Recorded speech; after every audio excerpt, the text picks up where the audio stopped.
गुड़ा मालानी विधानसभा के धोरीमिना के अंदर अब रण है वो सजने वाला है।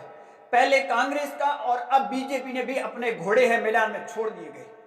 बात की जाए जैसे ही बाड़मेर और बालोतरा की भौगोलिक स्थिति सीमा बदली गई, उसके बाद में गुड़ा मालानी और धोरीमिना को बालोतरा के अंदर शामिल करने के बाद में कांग्रेस नेता हेमाराम चौधरी के अंदर धरना दिया, परंतु उस धरने का जवाब देने के लिए अब बीजेपी भी इस मैदान के अंदर उतर चुकी है।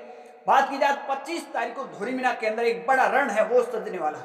पहले आपने देखा होगा कांग्रेस का रण सजा और अब बीजेपी का, परंतु इसके अंदर सबसे बड़ी बात है कि भीड़ कांग्रेस की ज्यादा इकट्ठी हुई थी या फिर बीजेपी।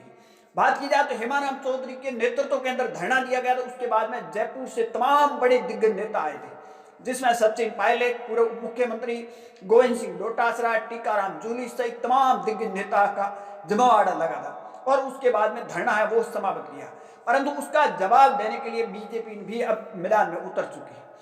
कल मंत्री के बिश्नोई का एक पोस्टर जारी होता है और उसमें पोस्टर के अंदर जोधपुर से निकलने के बाद में डोली के बाद में जगह जगह स्वागत कार्यक्रम है और उसके बाद में शाम करीबन 4 बजे धोरीमिना का रण है वो सजने वाला। और इनके साथ कौन रहेंगे? सिवाना के विधायक हमीर सिंह भायल और बालोतरा के विधायक और मंत्री के बिश्नोई, तीनों के तीनों साथ है।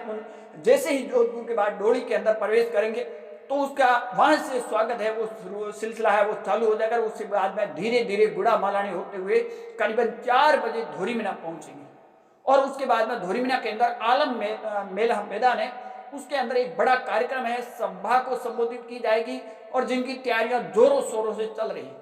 परंतु अब सवाल यहाँ खड़ा ये हो रहा है कि कांग्रेस ने पहले कहीं न कहीं अपनी ताकत है वो दिखाई है और उसमें भीड़ कितनी उमड़ी थी, कहां से भीड़ आई थी वो भी सबको पता है। और अब बीजेपी भी अपना कहीं कहीं कह दीजिए शक्ति प्रदर्शन कह दीजिए या फिर कांग्रेस को जवाब देने के लिए मैदान में उतर चुकी है। अब यहां भी देखना होगा कि भीड़ कितनी इकट्ठी होती है और कहां से भीड़ आती है, ये सबसे बड़ा पॉइंट था।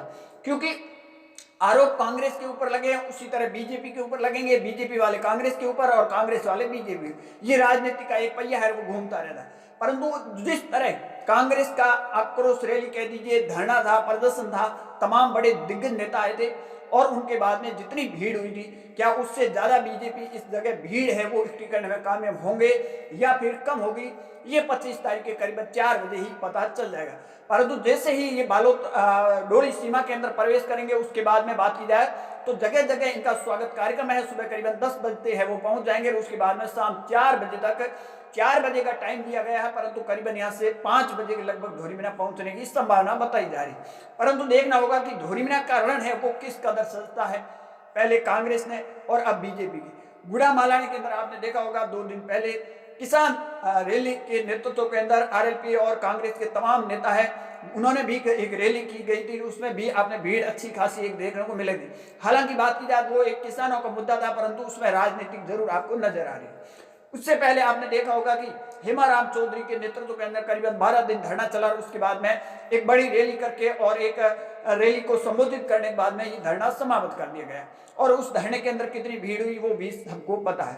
परंतु अब 25 तारीख को 5 बजे शाम को बीजेपी जिस तरह मैदान में अब जवाब देने के लिए उतर चुकी है, क्या इस मैदान के अंदर आखिर कितनी भीड़ उमड़ती है, भीड़ कहां से आती है, गुड़ा मालानी विधानसभा की होती है या फिर कहीं और की, और उसके बाद में बीजेपी किस रणनीति पर आगे बढ़ती है, ये भी देखने वाली बात होगी। और बीजेपी के तमाम ये जो नेता 3 जिसका मैंने आपका नाम बताया, इसके अलावा बड़े नेता की कोई संभावना नहीं बताई जा रही है। मंत्री के बिश्नोई और इनके साथ हमीर सिंह भायल और बालोतरा विधायक तीनों के तीनों बताए जा रहे हैं। अब देखना होगा कि इसके अंदर भीड़ कितनी उमड़ती है, ये आने वाले 25 तारीख को ही पता चलेगा। आपकी क्या राय है कमेंट सेक्शन जरूर देना। ज्यादा जानकारी के लिए हमारे यूट्यूब चैनल और फेसबुक पेज को जरूर फॉलो कीजिए।